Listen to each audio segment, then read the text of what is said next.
Hi, and welcome to the No More Pricks in Your Pants podcast. Today, I'm joined by Floss. Floss is the owner of MV Shoes, a huge UK shoe brand. So, Floss, thanks for coming on today. We've talked about you being a guest for a long time now, so thanks for coming along. I'm really excited to hear your story from your words and you telling us all how you built your business, which is hugely successful. And really, I mean, I was there when it first started, and what you've achieved is just incredible. So I'm really excited that you're here today to share your story with our viewers. So if we start by you being at school and what you thought you would do, and if you ever actually thought you would be a business owner, is it something that you always wanted to do?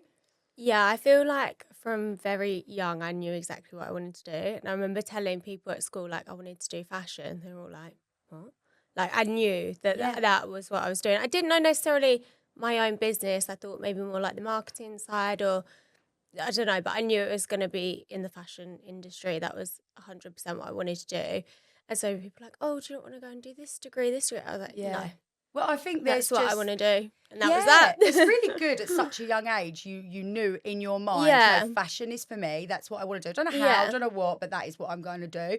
Because I think at school, it's very much planned out for you that you have to go to Yeah. school, then college, then uni. And I Mm. mean, you did go to uni, didn't you? Yeah, I So did can go you to tell us uni. about what you studied at uni? So I did fashion communication at uni. There you go. So it covers basically everything except the design element, which was exactly what I wanted to do. So we covered like events, marketing, PR, literally every aspect of the fashion industry other than physically making the clothes. Yeah. Which was exactly what I knew I wanted to do. But yeah, it was funny. Like I remember a lot of people trying to talk me out of it, but I'm kind of like, when I'm decided on something, I knew that that's what I was going to do. And I felt Yeah. quite fortunate, to be fair, because obviously at that age when you're like 16, 17, a lot of my friends are like, I don't have a clue what I want to do. And it's really difficult to do that. If you have no idea Yeah. what like journey you want to go on or what you're even passionate about or interested in, I think that is really difficult. But yeah, I Yeah. knew like pretty And early. it's a really difficult age as well, because what you want to do at that age, for a lot of people, not you,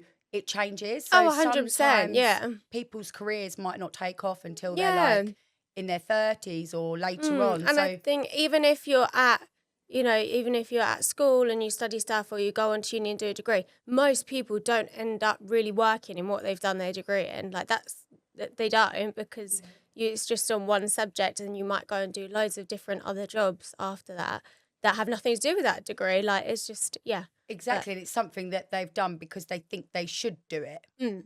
So for you then, you obviously left school, went to college, got loads of experience in the whole marketing, running businesses in the fashion industry. Yeah. And because I'm sure you don't mind me saying, you were really young when you started Yeah, MV Shoes. yeah, it was true. So if you could tell us, because I think you were working for another big brand doing all of their marketing, and then, well, you tell me, then Yeah, what crossed your so mind? I was working the whole time I was at uni. That was for like a fashion boutique. I got a lot of experience there.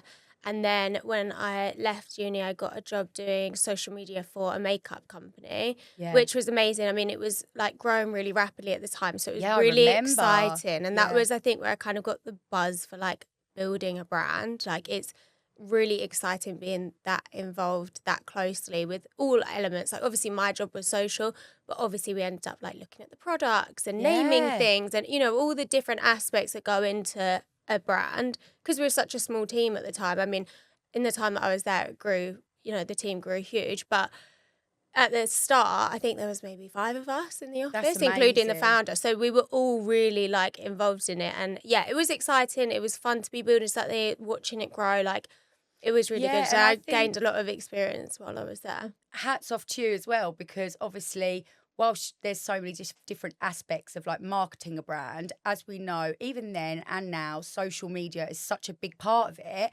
And for you to be like in charge of socials and doing that as part of Yeah. your role, seeing that, I'm guessing, did it make you think, hang on a minute, I could do this for myself? Yeah. So obviously I didn't, as I said, I wanted to go into fashion.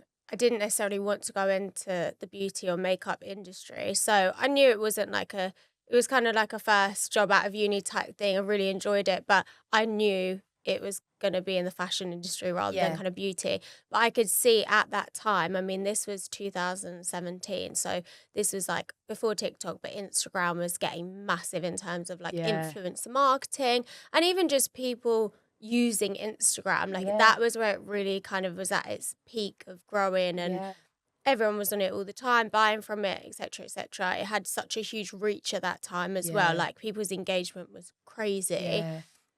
And And nowhere yeah, I near as think- saturated No, as it is now. no. And the trends weren't a thing. No, it was it was about pretty completely different. And it pictures was and stuff. pictures. It wasn't even Yeah. well, we did do videos, but it wasn't, it was completely Yeah. different then. So yeah, I saw kind of an opportunity of thinking, yeah, I think I need to do something with this. Like I love making content. I love, filming, making things look pretty, and yeah. the branding side of it, the marketing side. So yeah, I kind of thought in the back of my head, it was kind of I need to do it now, or I don't know that I'll do it because I have no responsibilities. I have no kids. Like I was renting, so I didn't have a mortgage or anything.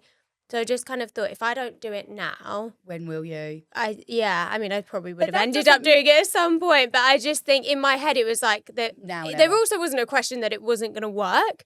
It just was going to work. It had to. It had to, but there was still like at least no one's relying on me if it doesn't. And I so don't it's think you fine. should discredit yourself as well, because it doesn't. You still had a personal investment into the business. Oh, yeah. Obviously, you had to invest in stock. Yeah. So you had to invest in stock, influencers, all of that sort of thing. Yeah. So like you say, you didn't have a mortgage, didn't have children, whatever, but you still took a massive risk with your Yeah. savings, your life, everything else. But this is the thing. At the time, I didn't see it as a risk at all. Oh, to be like, so naive. I How was great. so naive. Like, I'm almost glad that I started when I was 22. Because, 22? Yeah, I was 22. Yeah. Because I was so naive, like, looking back now. But at the time, I didn't think I was. It was just like, No. of course it's going to work. Yeah. Like, But why I would- do... But then, in a way, that's kind of a nice thing because I was so set on these goals and what I was going to do. Nothing was going to sway me from that. Yeah. So even though, I was naive and I have learned a lot in the past, 7 years, but still... I'm glad I was, because it made me go into it completely like nothing's going to go wrong. Yeah. And I've got nothing to lose if it does. So it's fine. And I think betting on yourself like that is admirable. And I think that doing that is, it's inspiring, your story. And I know you've had some press in your earlier days. I mean, if you could just tell us, what was the article that they released when you were 25? Oh, yeah, we're on Daily Mail, yeah. Well, so, Daily Mail? Yeah. Love that. Daily Mail, Sun. I think that we went on a few places. That Fabulous. Yeah, it went in a few places. And what was the it headline? good. Well, it's when we had our collection with Amber. So yeah. it was all about her collections. I think it was her first collection, I'm not sure. And then, they wanted to do, it was all about females in business and stuff like that. Love that. Yeah.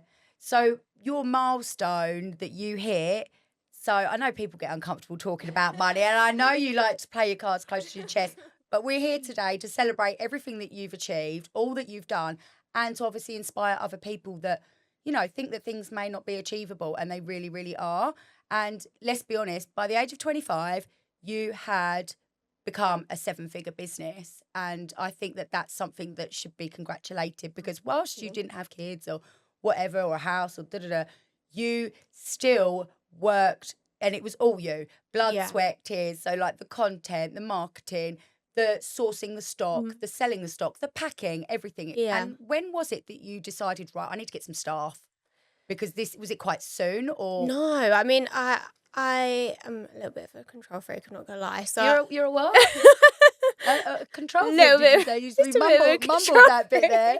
little bit of a control freak. So I find it quite hard to give things away even when I do need to. And that's not me even saying I think I'm the best at it, because I'm definitely not. You cannot do it all. Yeah. But it's very difficult when you've built it to give it to someone else that's going to care about it the same, because it's not the same. Yeah, it is your baby, Of isn't course, it? yeah, and you've grown it from the ground up. So, the first person I actually took on was my sister to do customer service. Yeah, because you don't like doing that, It's do not you, my Floss? area of expertise, customer service.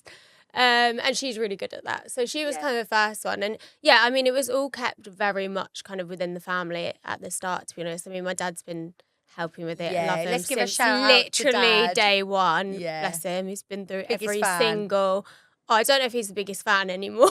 biggest critic then, maybe. No, he's never. But he's been very hands-on from the beginning and still to this day, hasn't he? Yeah, I think he wants it to do well, which I'm very lucky that I've had that.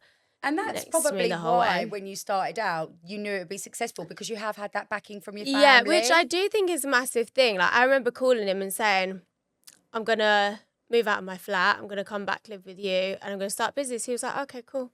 Yeah. Like, there was no, what do you mean? Like, this, it was just like, yeah, of course. Because sometimes you haven't got it figured out. And so when someone goes, but no, how are you going to do this? Or how are you going to do that? No, there's no questions ever. It was just, yeah, okay. What do you want me to do? Do you want me to help with anything? And you did actually start and build the business from your childhood bedroom in your parents' house, didn't you? Yeah, I think that was actually the headline. From and then you obviously went on to expand, hired your sister, hired other members of staff, obviously to help with the load of shipping out and stuff like that. So obviously you then had to get onto a premises and then all of the stuff that comes with that. Yeah. And it sort of grew and grew and grew and you became obviously really popular on all platforms. I mean, I think is Instagram, would you say, your biggest platform? Instagram's our biggest platform follower-wise. Yeah. But obviously TikTok now has become a huge thing for us because selling-wise and follower-wise, because we've got a good, like, engaged follower on TikTok. It's very different. I feel like we've got a very personal connection with our TikTok followers, which is nice, which again has completely changed the original way that we were branding. I mean, I wanted to be nothing to do with the brand, if I'm being completely honest. But then here you are, I've dragged you on a podcast here we are. to show you off to everybody. No, but I think it almost shows in the industry as well how much things have changed. Yeah, like definitely. At the start, I wanted the name to be nothing to do with me. I didn't want to be the face of the brand. I wanted the brand to sit on its own. Yeah. And I was like successful on the side in my own right, but not necessarily like the face of the brand type thing. But now I almost feel like you kind of need to. Like it's changed so much. People want to hear a story and they want to understand why you've done what you've done and more about the brand than just like, here's some nice shoes. Because there is more to it. And you know, I think that is an important part of branding now. Whereas at the start I was like, no, just make nice content, and it worked. To be fair, at that point, I didn't need to be. Its place to a degree, of course, yeah. But you need the story and the feeling behind it. I think exactly that, and I think you can, you know, people buy products because they have a feeling, and if you can create a feeling in your audience, and I think where you were, obviously on Instagram, your brand is your brand, and it speaks for itself and everything else. But obviously with you saying how successful you've become on TikTok with your sales, it's because you are there every day doing lives. And you've got a real community now on there, haven't you? That's what I mean. I think TikTok's kind of completely flipped on its head what my idea was of... You've been forced into it. Yeah, I've basically been forced into it. But you actually like it. But I do like it. I do like it. And I think it's completely... Hi, girls. Transformed. Oh my God, the hi, girls. Hi, girls. I love it so much. Girls. Girls. But it's completely like transformed the relationship that I've got with our customer. Yeah. Because I honestly feel like when I'm on there, it's like I'm on FaceTime with my friends. Yeah. Even though they can't actually talk to me. But you just going back and forth. It's really weird. Like even I say, because we have a lot of regular people that will come on there. Yeah, repeat customers shows what you're doing and is even working. just like they'll come on and watch the lives and just engage and stuff like that. And you know, I almost feel like I know them. Like we chat as if we know each other, and it's so nice because it's more than just like buy this, buy this, buy this, buy this. Because I'm not really naturally like that anyway. You're not pushy. And a lot of lives can be like that. And don't get me wrong, they absolutely smash it. By being like that of the buy this, buy this, buy this. It does work. That's just not my natural sales way. And also, who's to say that approach will keep regular custom? So it might get your impulse you get buyers, quick buyers, but really you're creating relationships with your clientele. And I think branding wise, it doesn't make sense for us. We're not like a quick sell, like buy this, buy this, buy this. Obviously we want to sell. Of course. But it's more, again, like asking the girls how they are, what they've been doing today. Like, it's just different. It's not, it's not. And obviously on your personal socials, you are showing up a little bit more now, a little aren't bit more. you? I'm Which trying I know to. is quite out of your comfort zone. But I love watching it. So obviously, when I watch your personal account and like the things that you've been up to, if I haven't seen you or spoke to you for a while, and I'm like, oh, she's been doing, oh, right, that's nice. Like, and people care. People are nosy. People are nosy. Give them what they want. Like, I'm nosy. True. So why but would this the is next it person? again. I think like a lot of our girls that are on TikTok now follow my TikTok, and it's quite nice. Like that we've kind of got that, and maybe we need to do an event soon. Nice. And get well, we are in talks of doing an event. Exciting. Yeah, a little event, because I feel like, honestly, as I say, I honestly feel like we know those customers, and it's like a community. And it would be really nice to like actually meet in person, not just online. So we can see an event in the future. We can see an event in the exciting. future. Yeah. Oh, I'd look forward to that. Can I come? Yeah. Okay, cool. Just checking. I'm going to anyway. I'll find out where it is. I'm coming. Yeah, cool. So going back to being starting out your business when social media was different, and obviously back then it was very much influencer based, and I know you've had multiple celebrities wearing your shoes. Like, obviously I live in Essex. You have lived in Essex during that time, and do you feel like that really propelled your business, having those investments in influencers with large followings? And do you think that them wearing your shoes, because you've worked with some really big names, like, I mean, we've pretty much worked with, I would say, every single reality TV star in the UK. Yeah. Wow. Every girl, anyway. Yeah. Because it was at the start as well, you've got to think, I tried to keep the overheads as low as possible, obviously, as you have to. But everything was reinvested. I didn't pay myself for years. So everything went back in, and all of it went back into stock and marketing. The whole lot. Because at that time I didn't have any staff. Well, a few, but it wasn't, and I didn't even have a big premises or anything. So all of it was being reinvested all the time. And it was kind of like a no-brainer, because I knew the posts would do well for us. I knew the girls had a great reach at the time. So all of it was being reinvested into, all of the girls. That's a huge, credit to you, because obviously at such a young age to, have celebrities wearing your shoes, and you could have really run with that. You could have got a big influx of orders, have loads of money in the bank, and be like, sweet, I'm going on holiday, I'm doing this. But you didn't. You put it all back in. Yeah, it didn't even cross my mind to do that. Oh, maybe that's just mine. No, I was so clear on the bigger picture. So like that money at the time, I didn't even really see it as mine. It comes in, it goes out. It's kind of like, it's different to having it as your job, because I didn't see it as mine. It was a means to grow something into something massive. But at such a young age to have that vision is not typical, I wouldn't say. I think that sometimes quick success can sometimes mean quick failure, because obviously it comes very quickly and it would be very easy to jump off that train and have some, because everyone talks about work-life balance. And there is no balance. This is what I mean. When you first start a business, although I preach to people, you've got to balance your time, you've got this. Realistically, all of us in the beginning of our business have made huge sacrifices, like weekend work, missing events, 100%. being skin, doing this, doing that. So I think at such a young age, to know that you were meant for more, this was not going to be a short-term thing. This was not going to be because I think complacency is the issue in business. Massively. When you reach a certain point and you're like, oh, well, and there can be an air of arrogance about some people, which is human nature. Yeah, of course. But to have that emotional intelligence, that understanding and that knowledge that this is going to go so much further and I'm not going to cash out now and enjoy. That was literally just the start. Although, you should have work-life balance. Yeah. Would you be where you are now if you hadn't? Probably not. Probably not. And honestly, I don't feel like, not that I didn't miss anything, because I definitely did. I made a lot of sacrifices. Like I basically have given up my 20s entirely to do this. Yeah. But I don't really feel like I've missed anything in that sense. Like, it was so important to me that it was Yeah. just like, that's just what I'm doing. Yeah. I think even now, and I don't know, this probably isn't the best way to be, but I don't think anything of working weekends and evenings. I forget that that's not normal Yeah. because it's been my norm. And even when I've worked for other people, that was my norm. Yeah. So I've always grafted the way that I do now for myself, what I was for other people anyway.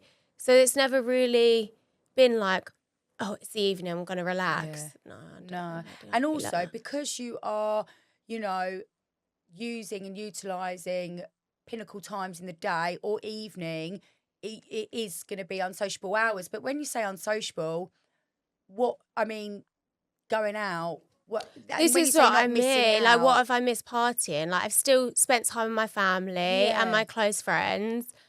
You know, like things that are important to me. I've tried to never let that slip. yeah. So would But you say you have got some boundaries with work, or would you say that? I think in the past, probably literally 8 months, Okay, this is when I've had the best boundaries that I've ever had. yeah. Yeah. And you've made all of those sacrifices beforehand to get to that point where you can Yeah. be like, do you know what? I can enjoy quality time. Mm. But again, I wouldn't say that you're a materialistic person. I mean, you're obviously you've got a multi seven figure business, like you're completely and utterly smashing it. And you've, and not to say there's not setbacks and there are sacrifices and they are along the way, but you know, I think it is good to now have some time to the Yeah. quality stuff. It doesn't have to be extravagant. It doesn't have to be jet Yeah. setting. But I But think this is it. I it's think, about now enjoying the yeah. And I think process. what motivated me at the start and what my goals were at the start have changed so much. And Really, I'd never thought they would. I still want nice things. I still of want a course. like beautiful life, but the motivation has changed massively. So can you tell me then, for that switch to change, did something happen in the business that wasn't working and you had Yeah. to pause? Did something occur that Yeah, I made you think change things so. up? Last year, I don't know if it was maybe before that, over a year ago, basically, it was not a great time for the business. It Okay. was like we had a lot of damaged stock come, which cost me about 20 grand. And then we Yeah. had, all these different issues Yeah. that really just kind of knocked us sideways. People weren't spending as much because of Yeah. all just like the economic situation in the country. Like when food has tripled in price, your Yeah. priority is not to buy new heels to go out because Yeah. No you're one was not going going out. out. Yeah. So, do you know what I mean? It just changed. And that wasn't just us, that was the whole industry was Yeah. like that. And then also on top of that, where we had like the issue with stock and stuff like that.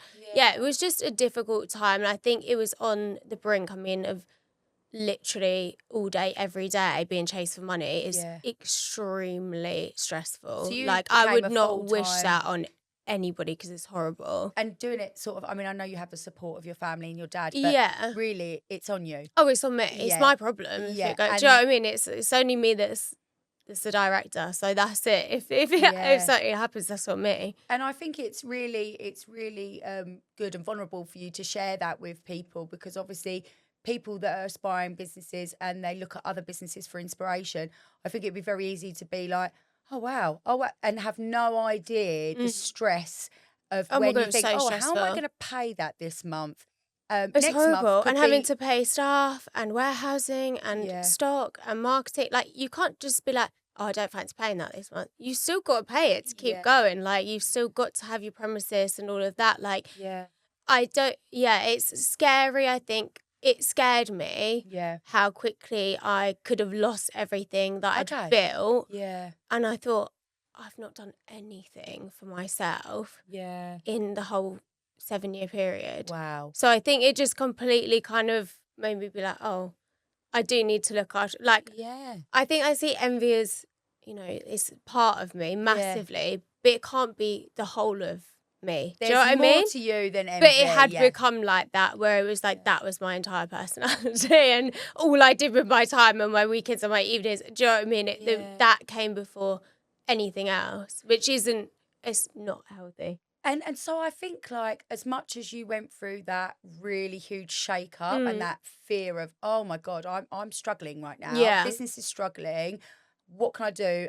Like become a full-time problem solver alongside running the business. I mean, I think that is actually your job when you start businesses. You are a full-time problem solver. And I it think doesn't stop. The problems get worse. If anything, I thought they get easier, but they get worse. And I think it's good to share that with people, because I think that people have this false like perception of successful business. And I think the more that we talk about it, I think the more we can encourage businesses when they go into it to understand that so it's not a shock. And so I think that, and also, as much as that was an awful time for you, if that hadn't have happened, you wouldn't have flipped the script. You wouldn't have been now taking this time to reflect and look after yourself. And now, would you say that your life balance is better? Yeah, would you say you're enjoying the process more? Yeah, way more. I think I didn't realise it so much at the time, but I was completely burnt out. Like, I didn't want to do it anymore. And that's the first time I'd ever felt like that. And I still knew I wasn't going to stop. Yeah. Because that just wasn't. No, it's not an option. It's not an option because I'm not going to stop. But fail? Absolutely not. Don't think so. But it was the first time I'd really been like, oh, is this worth it? Because the stress, I mean, it's a lot to take on, especially on your own. Like, yeah, and obviously you've never been, if you don't mind me saying, like, obviously I know you socially, and obviously I'm just so nosy. So I've always You're very good at getting stuff out. I am. I always ask stuff and like get stuff out of you, and probably inappropriate and completely, inappropriate. But I think that sometimes, well, I'm just going to convince you need people like that in your life, because no, I think I do. A problem shared is a problem halved and all that. But sometimes I think when we're in the driving seat, and sometimes just to bounce stuff off someone that has your best interest at heart. So I think you have to be careful in business. Obviously, not everyone has your best interest at heart, and I'm sure we could probably talk all day about experiences you've had with people you've worked with, or that you've hired, that problems that you may or have, come across.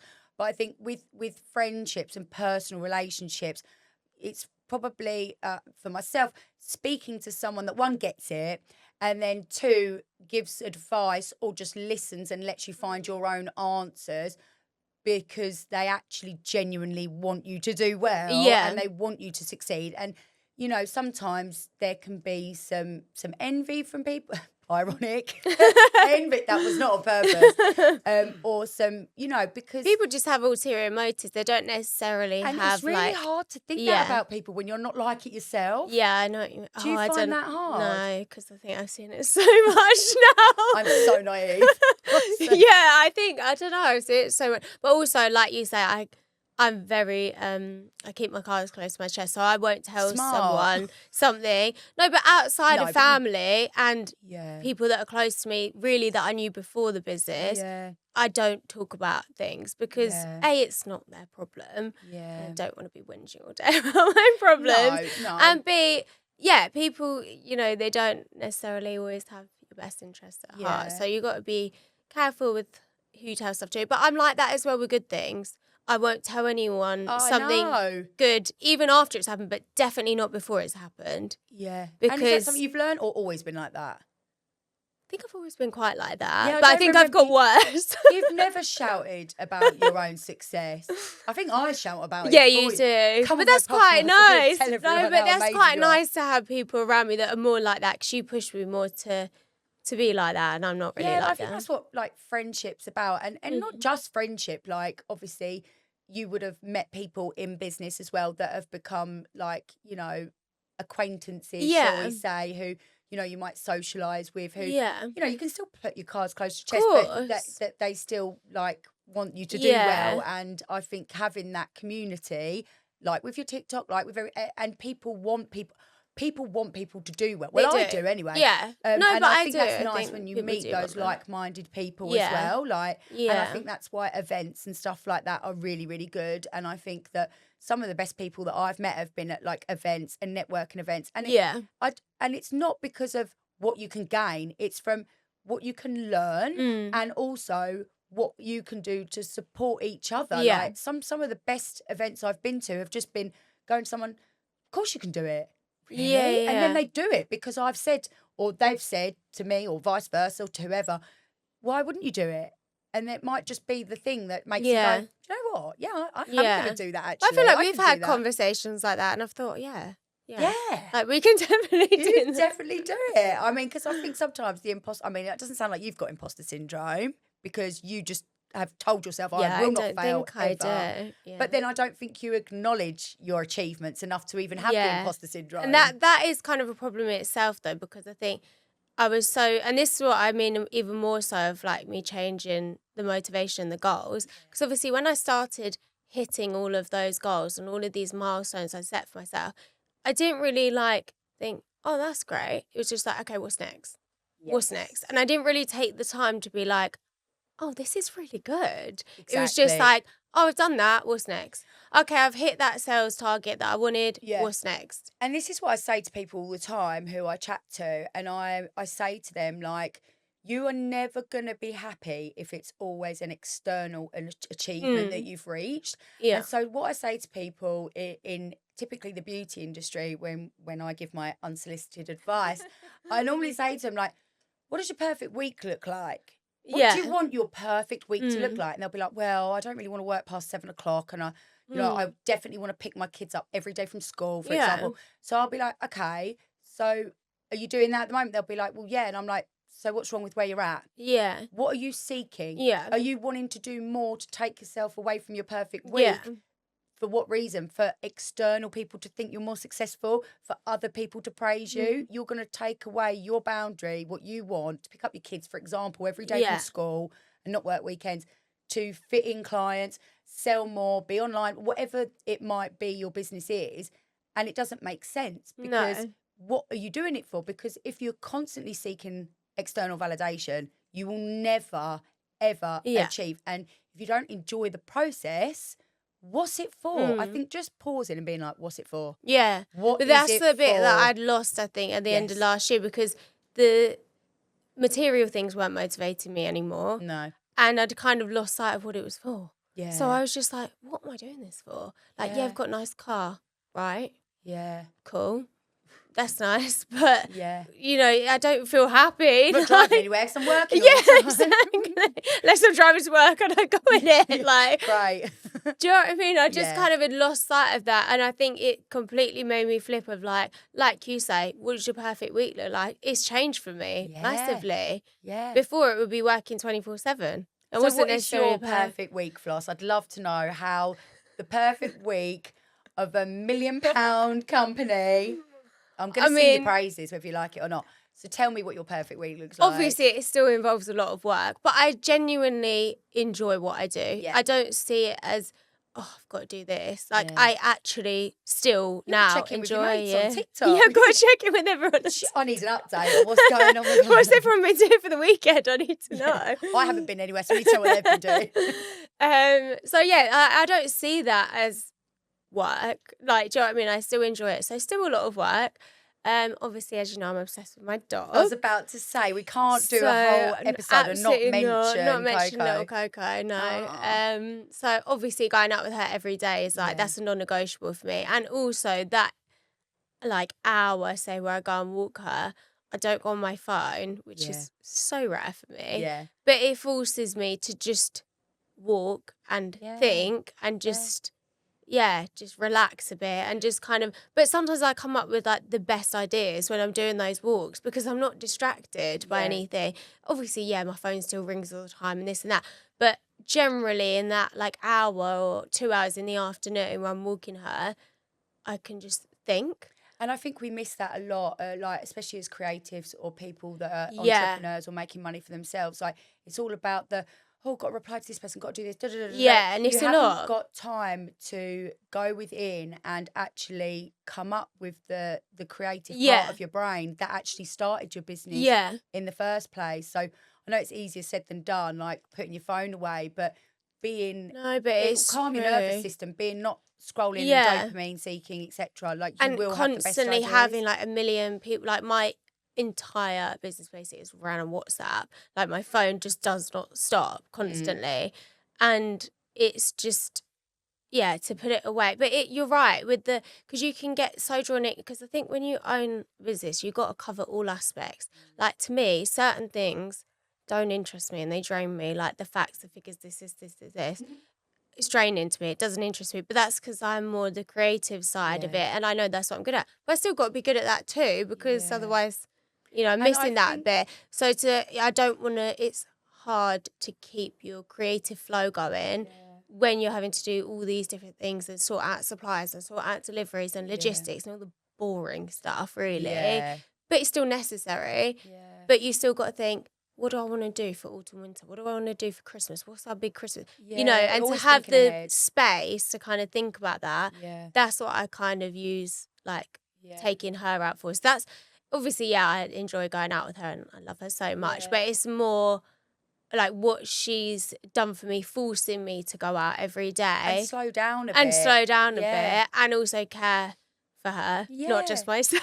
Yeah. Like, it's been a good thing for me. I think it's probably been the best thing for you. Yeah, it has. I mean, we're definitely too obsessed with each other, but I mean, who says? Like, she's brought a lot to your life. Yeah, she and has, like if it's helped you as well emotionally and in your business, I think that's a good thing. I don't think, obviously we had to get a babysitter for today. Of course. As much as we'd love to have her here. I mean, it's just I'm distracted at the best of times. Can't have little Coco. I'll be like, oh, Coco. And then I'll be like, oh, we're recording. Whoops. So I think it's been a really positive thing. So I'd love to know what you see for the future of Envy, how things are changing. Obviously, you're more present on TikTok, personal branding. Yeah. Do you think you'll shift that over to Instagram? Do you think your personal brand, because people, like I say, are nosy, and you, I mean, obviously you're my friend as well, but I think that you are worthy of sharing your story and people would buy into you. And I think you've got a lot that you could share with viewers and you're inspirational. So I think you should. Yeah, I think it is. No, it is definitely something I want to work on a bit more. And there's a few things that I've been doing this year to kind of work on that a bit more. But because I'm a little bit of like a perfectionist. I like things to be done right. So I can't just do it and leave it. Like, I have to kind of overthink. Is that with posts, do you think, and image? And do you think that's something you struggle with? Because it's easily done with social media. I don't think I overthink posting. I actually enjoy posting more on mine than I do on Envy sometimes, because I feel like it's, I don't feel any pressure on it. But that's really. What I mean. You feel the pressure with the Envy brand. I don't know though, but that comes so natural to me. I don't even think about doing it. Yeah. I don't know. It's how the two work together. Yeah, it's how it works together. And what am I doing it for?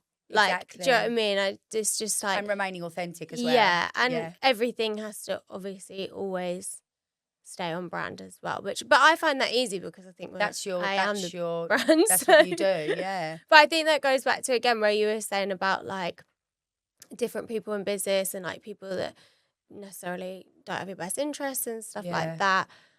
I think because I've always been very aware of the brand, it's been good for me because it makes me pull back on things that I'd probably want to say. I think, no, because I've got a brand to protect. I keep it professional. That's it. And that's across personal and business. Because I see it as one, I'm always going to protect the brand. So I'm never going to do anything to tarnish that, hopefully. Yeah. No, well, I think you've done an amazing job. And I think that what you've achieved, and birthday coming up, so the big 30, but I think what you've achieved from just deciding and investing all your savings into doing this business, I think is really inspirational for viewers. And I wish you all the success, and I will be there to watch and support you all the way. And thank you for coming on and sharing it with us. Thank you for having me. It's been really good. You're so welcome.